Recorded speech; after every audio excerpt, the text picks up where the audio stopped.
Muy bien, continuamos entonces con el curso teórico-práctico y ahora es el turno del profesor Javier Barraza, que es doctor en Derecho por la Universidad de Buenos Aires, máster en Economía, Derecho y Regulación de los Servicios Públicos por la Universidad de París, director del máster en Derecho Administrativo de la Universidad Abierta Interamericana, profesor regular adjunto de Derecho Administrativo de la Universidad de Buenos Aires, profesor asociado de Derecho Político de la Universidad de El Salvador, defensor oficial del Fuero Contencioso Administrativo y Tributario de la Ciudad de Buenos Aires, autor de 20 libros y más de 300 artículos en revistas especializadas. Le damos también la bienvenida a Javier Barraza. Muchas Le gracias. agradecemos su presencia y él se va a referir a la temática de los recursos administrativos. Muchas gracias. Agradezco al doctor Espinosa Moya, quien me ha cursado esta generosa invitación, y al doctor Guillermo Risi, un amigo que me acompaña, y a ustedes porque han sustraído el tiempo de sus afectos y labores profesionales para estar aquí en este curso teórico-práctico. En primer lugar, quiero decir que, bueno, si no puedo garantizar brillantez como el doctor Silva Tamayo, voy a garantizar brevedad. El tema del que yo voy a hablar es el tema de los recursos administrativos.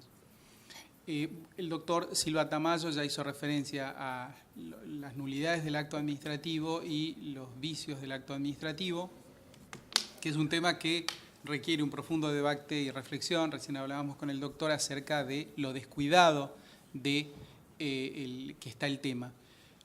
Yo diría que también en el tema de los recursos hay algunos inconvenientes, algunas preguntas que la ciencia jurídica no ha podido responder.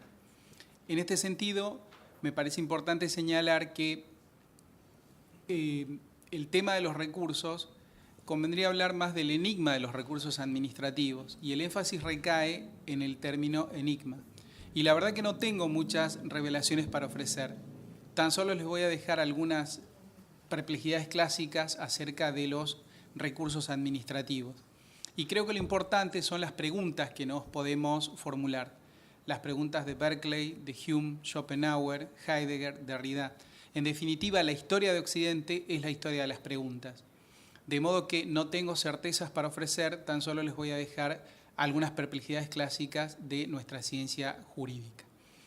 El otro problema que plantea la ciencia jurídica es que nuestra ciencia se ha basado fundamentalmente en el método cualitativo y no hemos abordado algunas instituciones con el método cuantitativo. Y en este sentido a mí me parece importante abordar algunas instituciones jurídicas para medir el grado de eficiencia, el grado de viabilidad de ciertas instituciones jurídicas. Nosotros, en la mayoría de los estudios de la ciencia jurídica, nos hemos manejado con el método cualitativo, que es un método predicable para la ciencia nuestra, pero al mismo tiempo me parece importante complementarlo con el método cuantitativo. Necesitamos datos fiables, certeros y absolutos para el avance de nuestra ciencia jurídica. Al final de mi exposición vamos a formular algunas preguntas que la ciencia jurídica no ha podido responder. El tema de los recursos, una de sus raíces se remonta a el derecho romano. En el derecho romano, hasta el fin de la República, los recursos eran desconocidos, porque basados en la voluntariedad de las partes, se entendía que no era posible interponer un recurso porque las partes se sometían voluntariamente a un proceso y esa sentencia era esencialmente irrecurrible. Luego, en los inicios del imperio, surge la necesidad de establecer cierto tipo de recursos. El primer problema que plantea el recurso es ¿qué es un recurso administrativo? ¿Cuál es la finalidad de ese recurso? El recurso es un instrumento otorgado por el ordenamiento jurídico para que una persona pueda proveer a la adecuada defensa de sus derechos. Ese instrumento jurídico, algunos lo han calificado como un instrumento que tiene por objeto lograr un control. Esta en realidad es una teoría que ha sido objetada por la ciencia jurídica, porque se entiende que si el recurso fundamentalmente tiende a la idea de control, estaremos propiciando la omnipotencia del Estado sin tener en cuenta al individuo que provee a la adecuada defensa de sus derechos. Esta posición acerca del control por parte del Estado también hunde sus raíces en las ideas de Hegel. Hegel decía que el Estado era la totalidad de la realidad ética. Y desde esa perspectiva decía que el ciudadano debía incorporarse en las formalidades y en las limitaciones y reglamentaciones que establecía el Estado. Es decir, bueno, para una teoría el recurso sería simplemente un instrumento de control. Para otra teoría, el recurso es simplemente un instrumento para lograr la legalidad objetiva. Pero también esta teoría puede ser objetada porque en algún punto el individuo, cuando interpone un recurso, no tiene en mira la legalidad objetiva. El ciudadano común, cuando interpone un recurso, provee a sus derechos. Y en ese sentido también hay ideas políticas al respecto. Hay ideas políticas que propician que el hombre, bueno, puede generar un ámbito para propiciar el interés general. Y otras teorías, la teoría económica de Smith decía que lo que mueve al hombre es la codicia.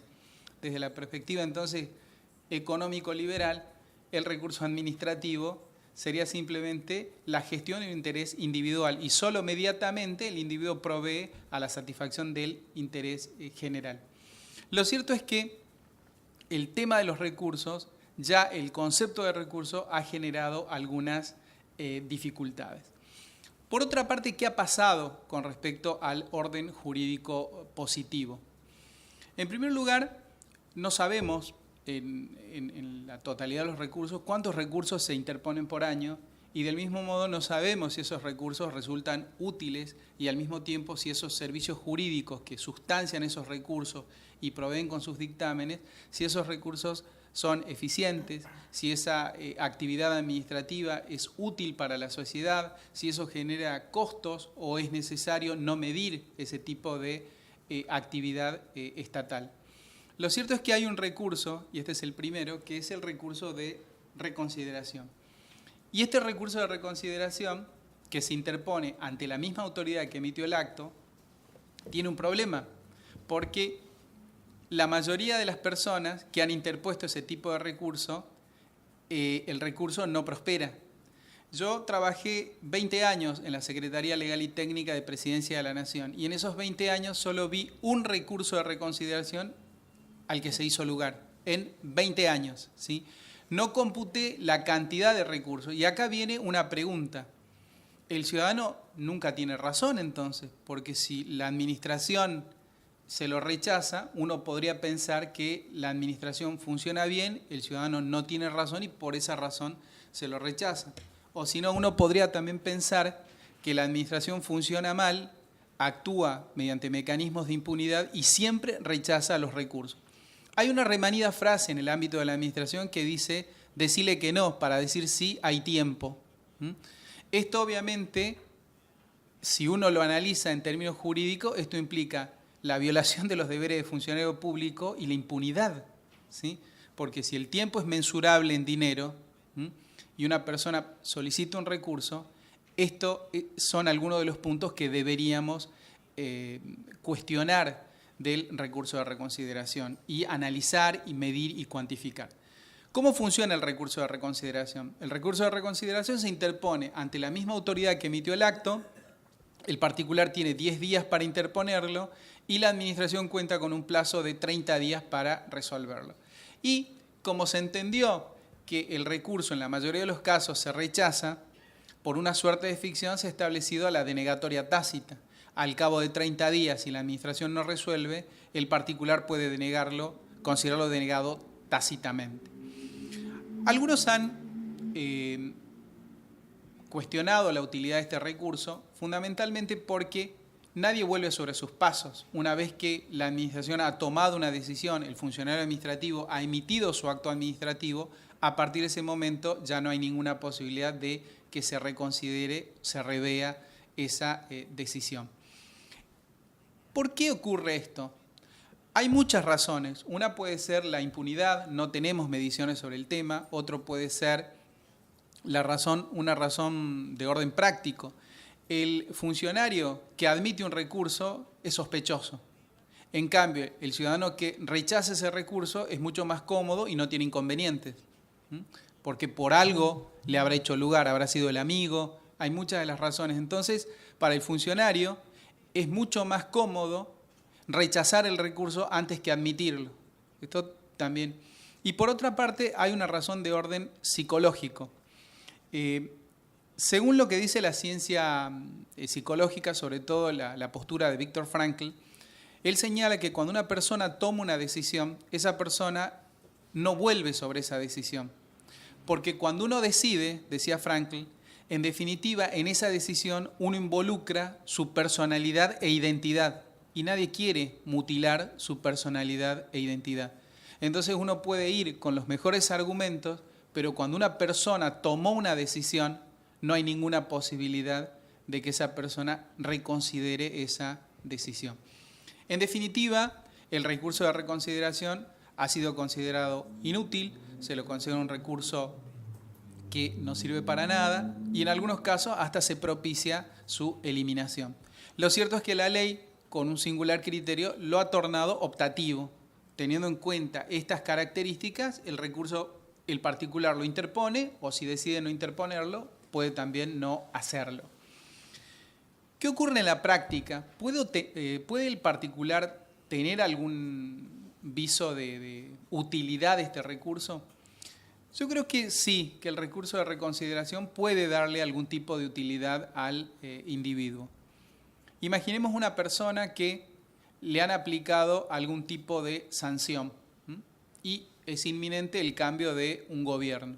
En ese sentido, el recurso de reconsideración le puede permitir ganar tiempo y aguardar a las nuevas autoridades que pueden reconsiderar su decisión. Siempre una nueva autoridad gubernamental ve con sospecha la gestión anterior y en ese sentido una estrategia válida en la que puede resultar útil este recurso es en cuanto a la ganancia de tiempo. Desde la perspectiva del abogado, el recurso también puede resultar útil. Ustedes saben que en la vida profesional uno de los grandes artes del abogado es cobrar. No hay ninguna materia que nos enseñe cómo cobrar nuestros honorarios profesionales.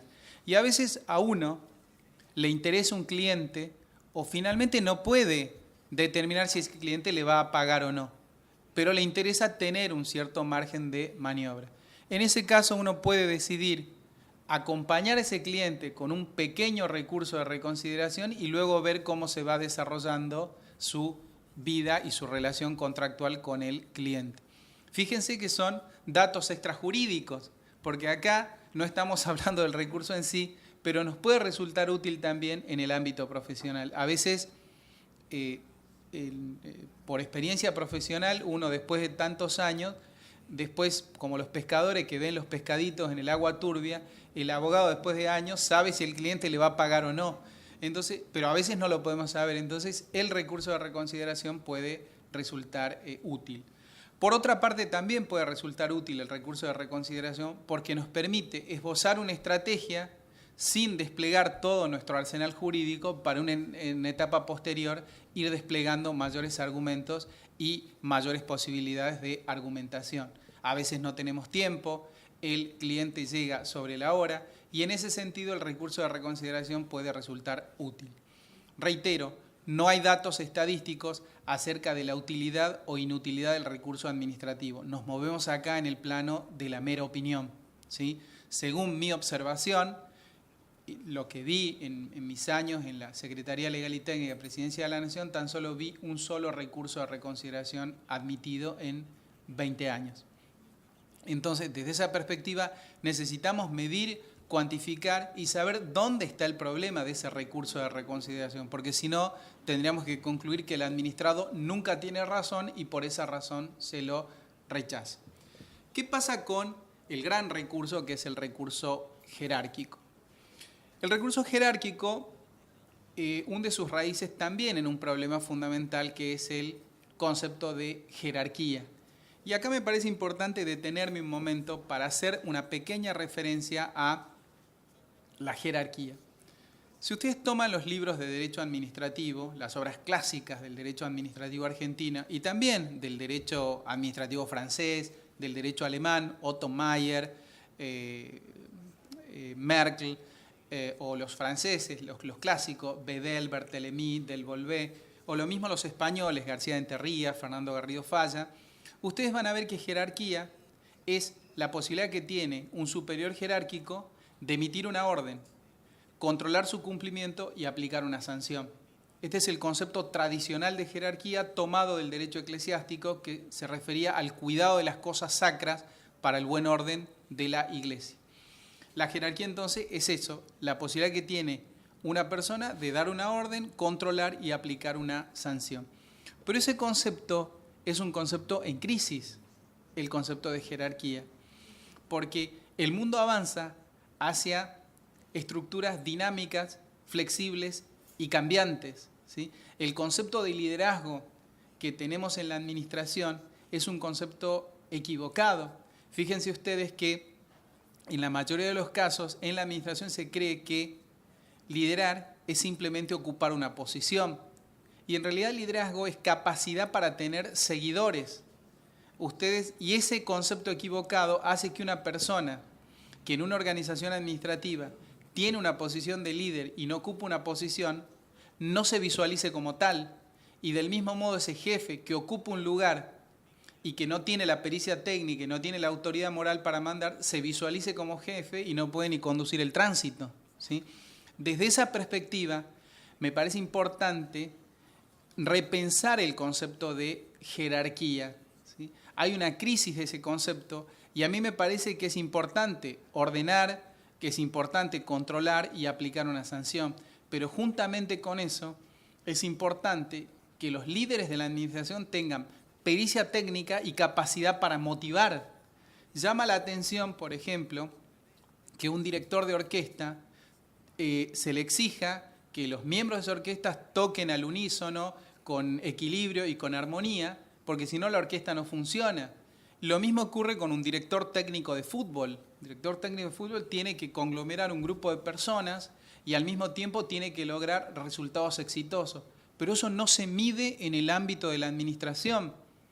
Hay directores de la administración pública que hace más de 20 años que están, ¿sí? Y en el ámbito de la Secretaría Legal y Técnica de Presidencia de la Nación, el último concurso para Director General de Asuntos Jurídicos se hizo en el año 1991, cuando se designó al doctor Alberto Reinalmandos, ¿sí? Los miembros del jurado fueron el doctor Juan Carlos Casañe y Miguel Marienhoff. Y luego no se hizo más un concurso. Entonces eso afecta a la moral, eso afecta en definitiva y desmotiva. Seguramente ustedes por su trayectoria académica y profesional deben haber visto esto. Bien, así como existe una crisis del concepto de jerarquía, el problema que se plantea con el recurso jerárquico es más o menos algo similar a lo que pasa con el recurso de reconsideración. El jerarca de la administración tiene miedo de resolver, el jerarca de la administración, en algunos casos, por esa impunidad que existe, no quiere admitir este tipo de recurso, aunque uno venga con los mejores argumentos. ¿Cómo funciona este recurso? Uno puede interponer el jerárquico en subsidio. Si uno interpuso el recurso de reconsideración, procede en subsidio el jerárquico, y en ese caso el plazo es de 5 días. Uno puede optar y decir, yo no voy a interponer recurso de reconsideración, y en ese caso interpongo el recurso jerárquico directo. Y el plazo acá es de 15 días hábiles administrativos para interponer ese tipo de recurso. En algunos casos, el problema que se ha planteado en la administración pública, que hoy está superado, es el tema de la posición institucional del jefe de gabinete de ministros. Originariamente, cuando se crea el jefe de gabinete de ministros con la reforma de 1994, al año siguiente inicia sus funciones el primer jefe de gabinete de ministros, que fue Eduardo Bauzá.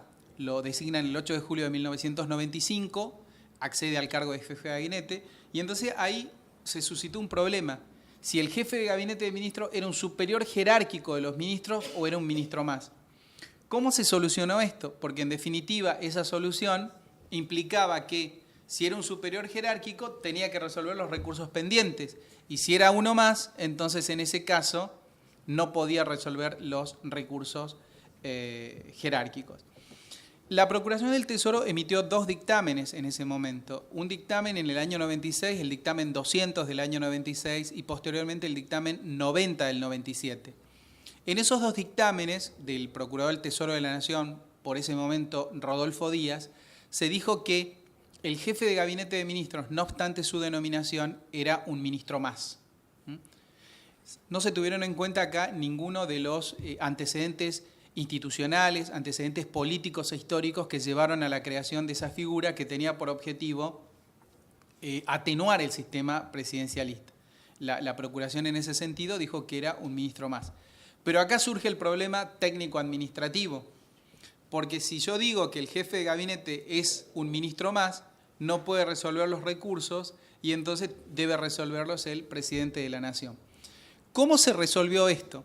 Cuenta la leyenda que cuando llegó el dictamen a Presidencia de la Nación, Menem le dijo a Bauzá, ocupate vos del tema, ¿sí? Y entonces acá el problema se planteó con el servicio jurídico de Presidencia, porque el presidente que dice ocúpense del tema y el jefe de gabinete que dice que no puede hacerlo. ¿Cómo se solucionó esto? Con todo un dibujo, perdón la expresión, todo un dibujo jurídico para permitir que el jefe de gabinete funcione. La ley orgánica de la Procuración del Tesoro y su decreto reglamentario, el decreto 34.452 del año 47, establece que los dictámenes de la Procuración del Tesoro son de acatamiento obligatorio para los servicios jurídicos que forman el cuerpo de abogados del Estado. Es decir, la Procuración emite dictámenes y todos los servicios jurídicos deben acatar lo que dice la Procuración.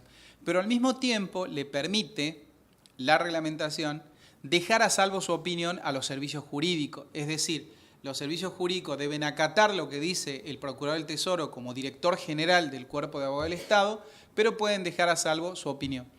En ese sentido, la Secretaría Legal y Técnica emitió un dictamen donde explicó lo que era el jefe de gabinete de ministros, donde dejó a salvo su opinión, diciendo que era un superior jerárquico de los ministros. Y sobre la aplicación de los artículos 4 de la Ley 12.954 y 6 del decreto reglamentario, dejó a salvo su opinión y sobre esa opinión jurídica le permitió apoyarse al jefe de gabinete para que pudiera iniciar su gestión y así inició el camino de la resolución de los recursos jerárquicos. En definitiva, acá ustedes pueden ver cómo se violentan sistemáticamente las normas y cómo en definitiva los recursos nos conducen por caminos sinuosos en algún punto. En definitiva, estos son algunos de los problemas. Lo mismo ocurre con el recurso de alzada. El recurso de alzada tiene otro inconveniente, que es un recurso que se interpone frente a una decisión de la máxima autoridad de un ente autárquico. Acá hay algunos inconvenientes. Me acabo de enterar, por ejemplo, que en la provincia de Salta, después lo voy a chequear bien, el ente regulador de los servicios públicos simplemente tiene previsto, cuando toma una decisión, un recurso de reconsideración y luego uno queda, parecería ser, no creo que sea así, me lo han comentado hoy, analizando este tema de los recursos, el ente regulador de los servicios públicos únicamente permite un recurso de reconsideración. Y según me han informado, tómenlo con reserva, no existiría la posibilidad de recurrir judicialmente. Bueno, yo no creo que sea así, ¿sí? Yo después voy a chequear esto, pero no creo que sea así. Este es un ente autárquico y lo que debería permitir es un recurso de alzada. En el caso de la provincia de Salta no tienen una Cámara de Apelaciones en lo contencioso administrativo, con lo cual el recurso debería ir al Tribunal Superior de Justicia de la provincia de Salta. Tómenlo con reserva, no he tenido tiempo para chequearlo. Lo que sí he podido ver es que la normativa únicamente hace referencia a un recurso de reconsideración. El directorio del ente emite una resolución, sanciona a una persona y lo único que prevé es un recurso de reconsideración.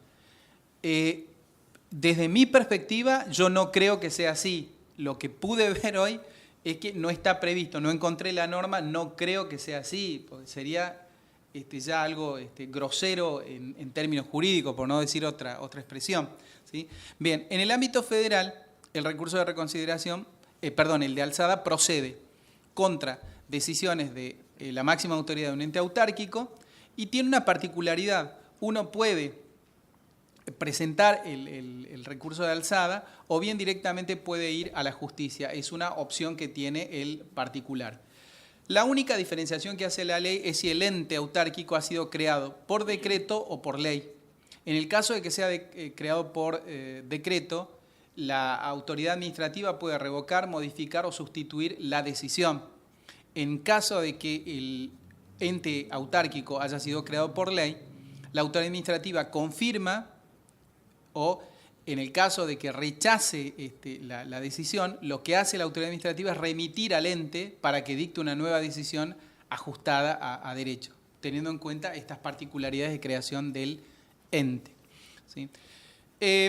Además de estos recursos, tenemos el recurso de aclaratoria y el recurso de revisión. En el caso del recurso de revisión, es el único recurso previsto en la ley, en el artículo 22 de la Ley Nacional de Procedimientos Administrativos, y que se utiliza para situaciones en donde hay una contradicción en la parte dispositiva, o bien cuando el acto administrativo ha sido emitido mediante maniobras delictivas, es decir, se ha dictado se ha dictado mediante ciertos documentos y luego se recuperan o se obtienen documentos decisivos para ese acto administrativo que se ha tomado, o bien el acto administrativo ha sido emitido mediante dolo, prevaricato, cohecho. En ese caso, el particular puede interponer un recurso de revisión y el plazo es de 30 días, salvo el primer supuesto de la contradicción en la parte dispositiva, en el que el plazo es de 10 días.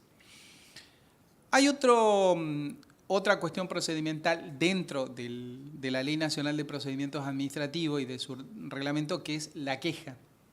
La queja no es un recurso técnicamente porque se interpone frente a situaciones en las que se observan defectos de tramitación.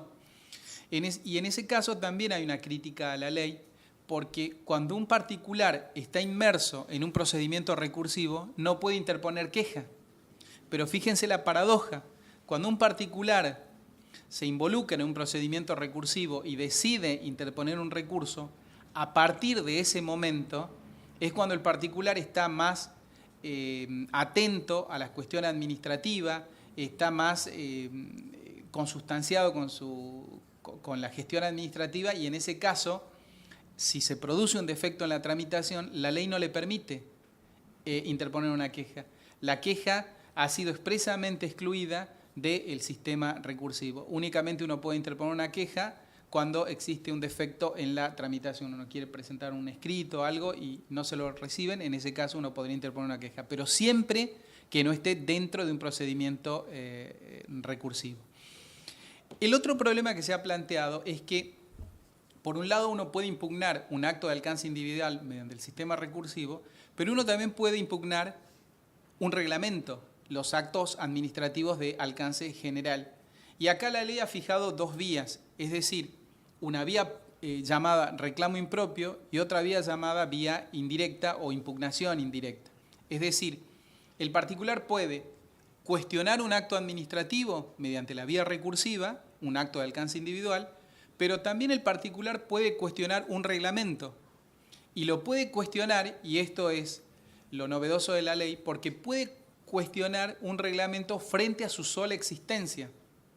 Si el particular detecta que un acto administrativo de alcance general o un reglamento puede ser lesivo de sus derechos subjetivos o intereses legítimos, el particular, frente a su sola existencia, puede cuestionar ese reglamento.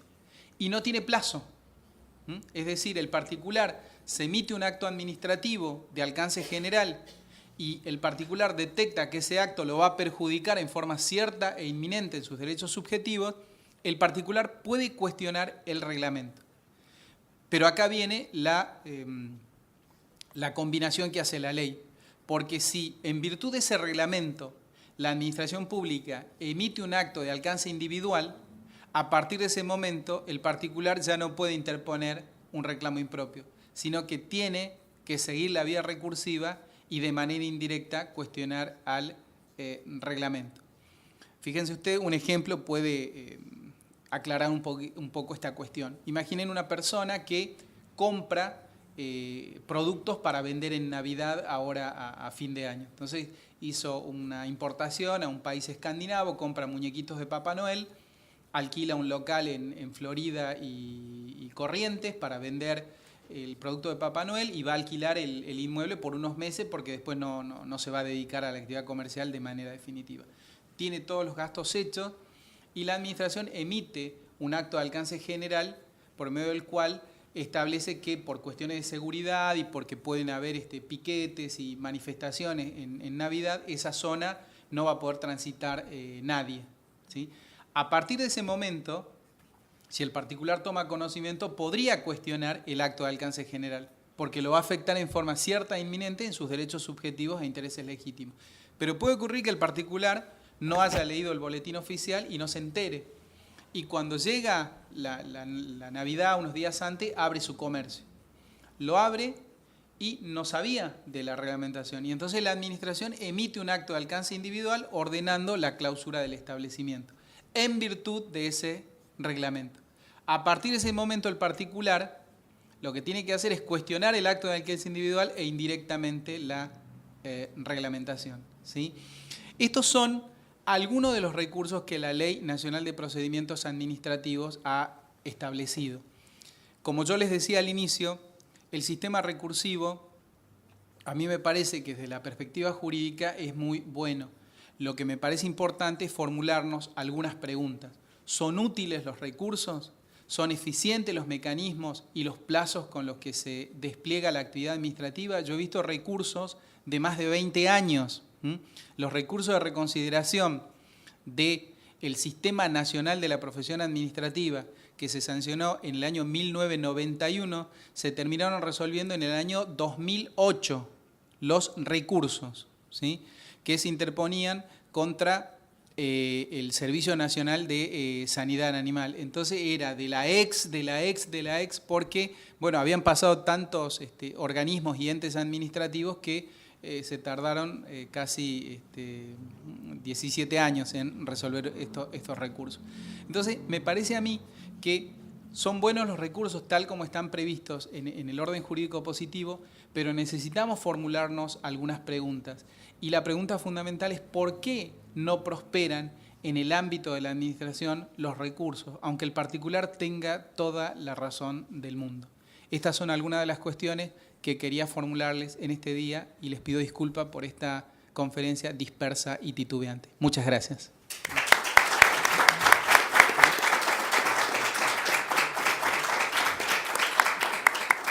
Bueno, agradecemos al profesor Javier Barraza por su exposición interesante sobre la temática de los recursos y bueno, quedamos abiertos a consultas, preguntas, cuestiones para ambos profesores, dos temáticas muy interesantes y muy prácticas, entonces puede ser de mucha utilidad.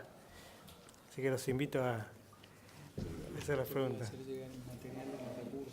Bueno, muchas gracias. Nos va a hacer llegar el profesor después del material, igual que el profesor Silva Tamayo también, sí, para poder distribuirlo. ¿Ustedes tenían alguna? Ahí el profe, sí. Sí.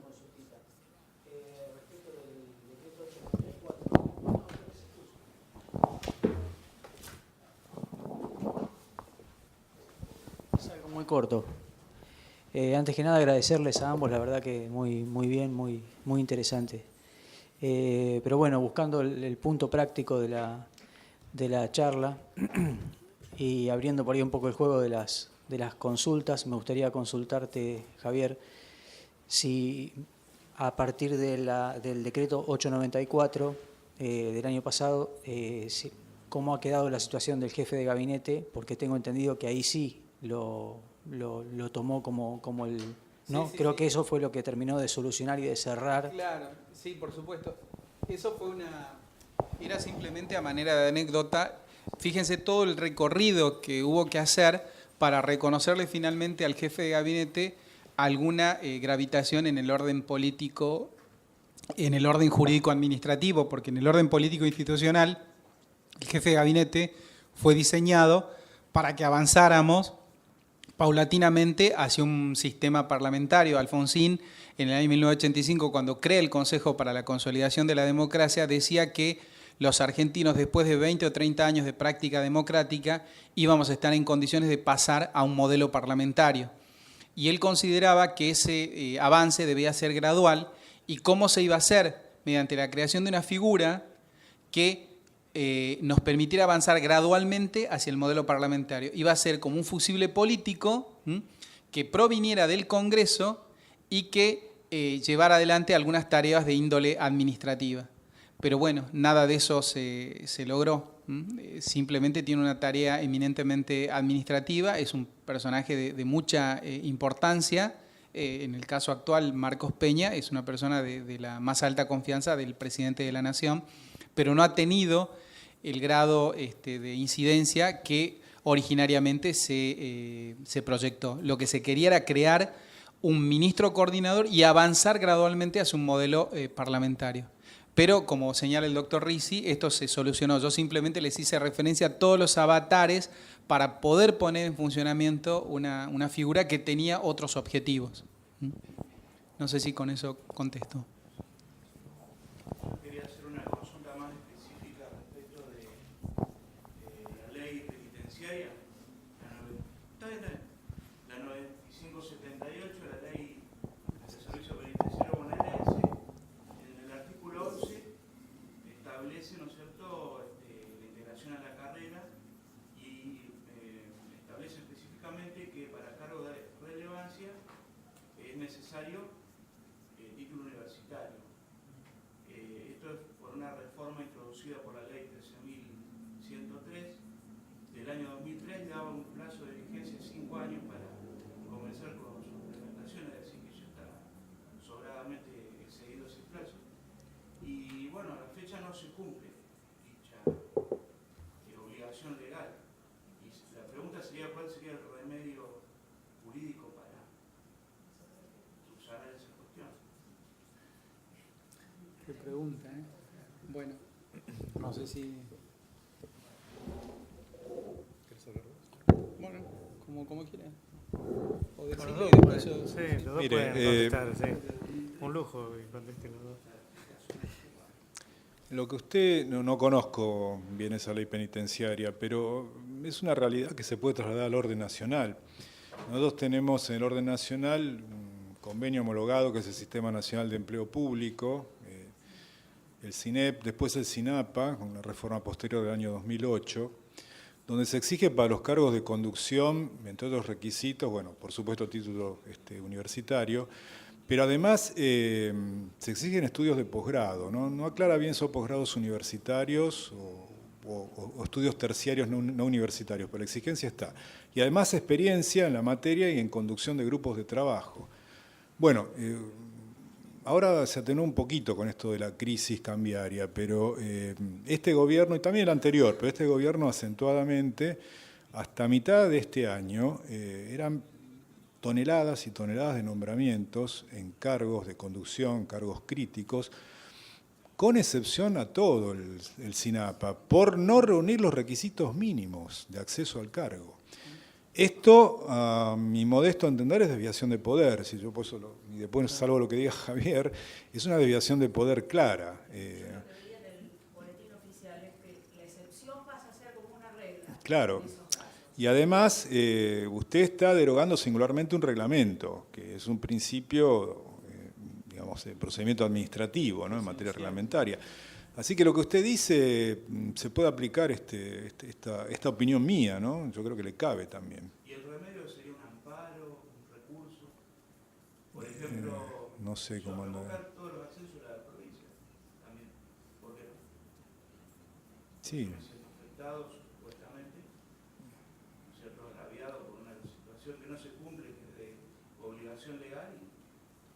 Sí, habría que ver si dan los requisitos para el amparo, pero una acción por incumplimiento, por omisión, claramente una omisión estatal, ¿no?, una inactividad estatal clara, ¿no?, cuando hay un mandato expreso, ¿no?, que está en esta ley claramente expresado.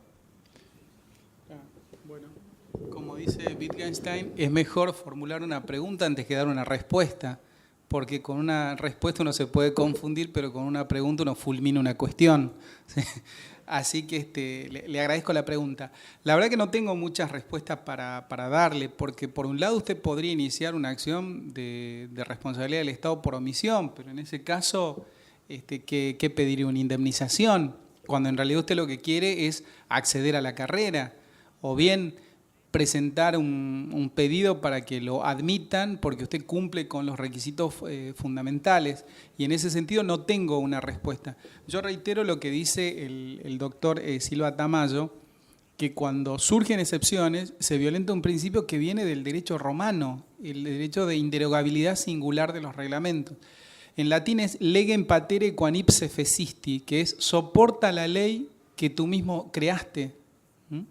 En ese sentido yo he visto en mi vida profesional excepciones a la nacionalidad, excepciones al título y excepciones a la edad, ¿sí?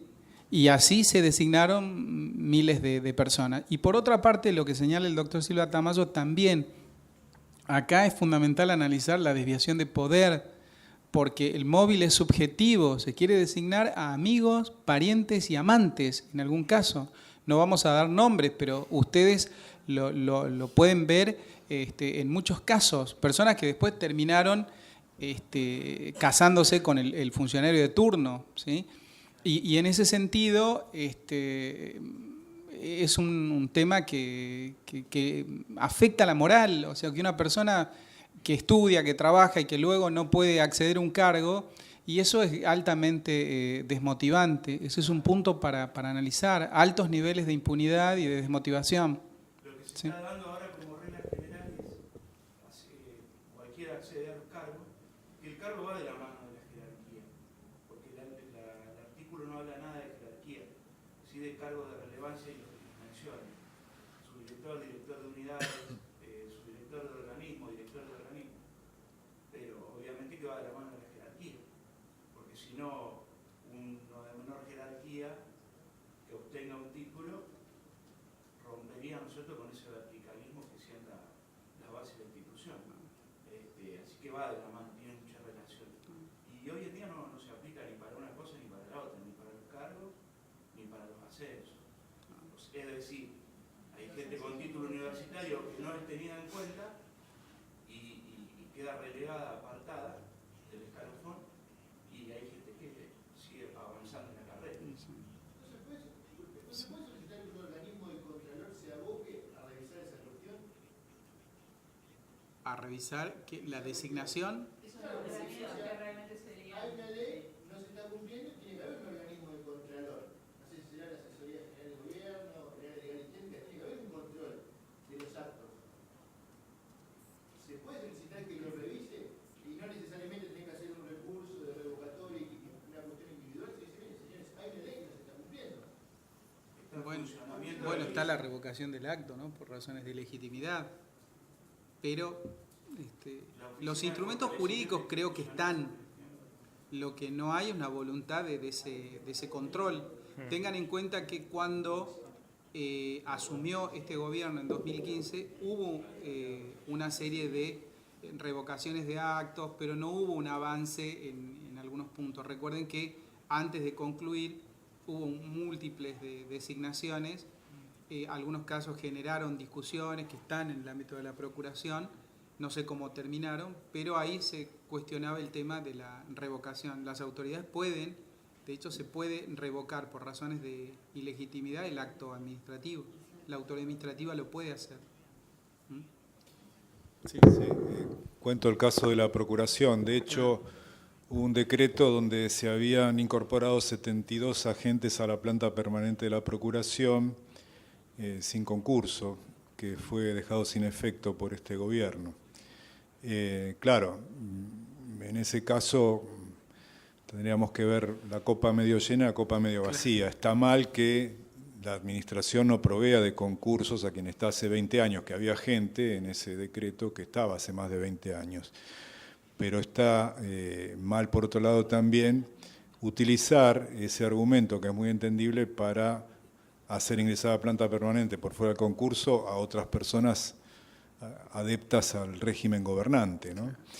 Y una cosa que también me parece que entronca con lo que habló el doctor Barraza y también lo que hablé yo, Yo hace unos años, hace bastante, en una conferencia en Austral me tocó el tema de los recursos administrativos como instrumento de control, hace más de 15 años. Y la verdad que yo llegué a las mismas conclusiones, no es que me puse de acuerdo con él antes de que hablara, no, llegué a las mismas conclusiones que él. El sistema es impecable como está plasmado. El problema son los seres humanos que tienen que activar las normas.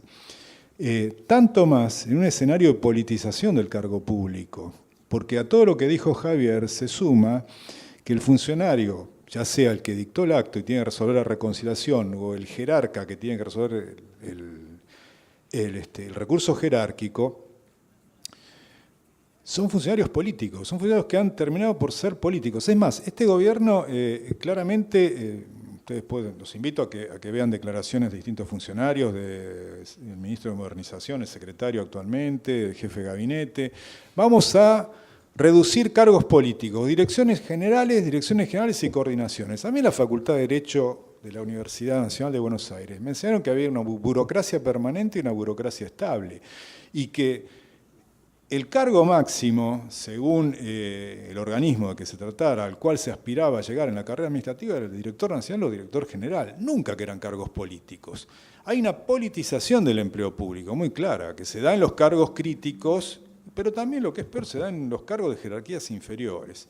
Entonces, hay una renuencia, por ejemplo, a resolver el jerárquico en contra de lo que dictó el inferior, porque probablemente el jerarca haya sido, como dijo Javier, el que designó al inferior, ¿no? Aparte de todas esas reflexiones filosóficas que comparto de lo que es la conducta humana, hay un tema político muy claro. Además hay otra frase en la jerga de la administración: si tiene razón que se la dé un juez, ¿para qué se la voy a dar yo? Y hay otra más: no se conoce en la historia de la administración pública, por lo menos argentina, a nadie que se le haya hecho un sumario por denegar un recurso. Y eso es así.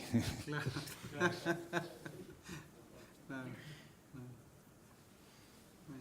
Bueno, ¿alguna cuestión más? Yo tengo una pregunta respecto de la modificación de la Ley de Procedimiento Nacional. ¿Podría llegar a tratarse el próximo año, digamos, y cuáles son los proyectos que usted había visto que lo asustaron tal cual usted?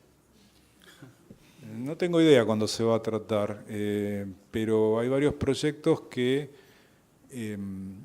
insinúan o aconsejan derogar el título cuarto de la Ley de Procedimientos Administrativos, el agotamiento de la vía administrativa previa, y eso va un poco también enganchado con lo que habló el doctor Barraza. Es decir, son tan inútiles los recursos, son, como dice algún autor, orcas caudinas, una carrera de obstáculos. No, realmente no, porque aun cuando la administración no resuelva, cuando tiene que resolver en tiempo, se excedan los plazos, el deber pesa siempre, y la propia normativa, tanto la ley como la reglamentación, le ofrece herramientas para sortear esa indefinición de la administración y agotar la vía, aún sin esperar la resolución del recurso. Entonces, me parece una mala medida, porque digo, en una administración sana, tecnificada, con cuerpos profesionales y demás, qué mejor oportunidad para la administración y para el administrado que le resuelvan en sede administrativa su conflicto, su agravio, que esperar 8 años u 11 con corte en el mejor de los casos a que un juez le dé la razón, o una Cámara de Apelación, una Corte Suprema. El problema no pasa por derogar, no pasa por abolir algo que está pensado en un sentido y que la realidad y la mala política ha desvirtuado hacia otro.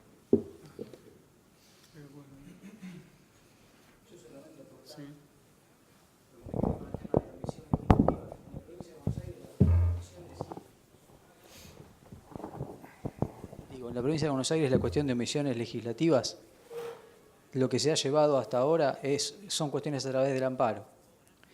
Esa es una problemática, alguno de ustedes la tiró, la posibilidad de generar un amparo, les generaría a su vez una nueva problemática que habría que ver cómo se solucionaría, que sería la de la legitimación. Porque como en el amparo lo que tenemos es justamente una teoría bastante restrictiva respecto de la situación de legitimación, podrían quizá pensarlo desde el punto de vista de cómo se está haciendo actualmente con la ley de cupo trans, que se está llevando adelante un amparo de tipo colectivo al efecto de que se ponga en práctica la reglamentación que nunca se llevó adelante de la ley. Porque lo que termina sucediendo es que la persona viene, solicita que por ley de cupo se le conceda un espacio y la administración le dice no porque nunca se reglamentó esa ley. pero es la Administración la que debe reglamentarlo. Entonces eso ahora se ha iniciado un amparo colectivo con la idea de que se reglamente esa ley. En el caso que ustedes plantean, podría intentarse un amparo de tipo colectivo, pero siempre estaría en juego si pasaría por el filtro de la legitimación. De todas maneras, podría ser más posible que pasara por el filtro de legitimación en el ámbito del amparo colectivo antes que en el amparo individual. Yo creo que un amparo individual no pasaría de ninguna manera por el filtro de la legitimación, pero un amparo colectivo habría que estudiarlo. Básicamente la problemática que tenemos en la provincia de Buenos Aires es que con toda la cantidad de pretensiones que tenemos en el esquema del proceso contencioso administrativo de la provincia, no tenemos ninguna que sea de tipo ejecutivo. Con lo que lo único que nos queda cuando la Administración no cumple es generar el caso. Y lo que necesitaríamos es que algún legislador, ya hace años que está propuesta esta idea, genere la pretensión ejecutiva, al efecto de que cuando la Administración no cumple simplemente haya que ejecutarla. Espero que haya servido.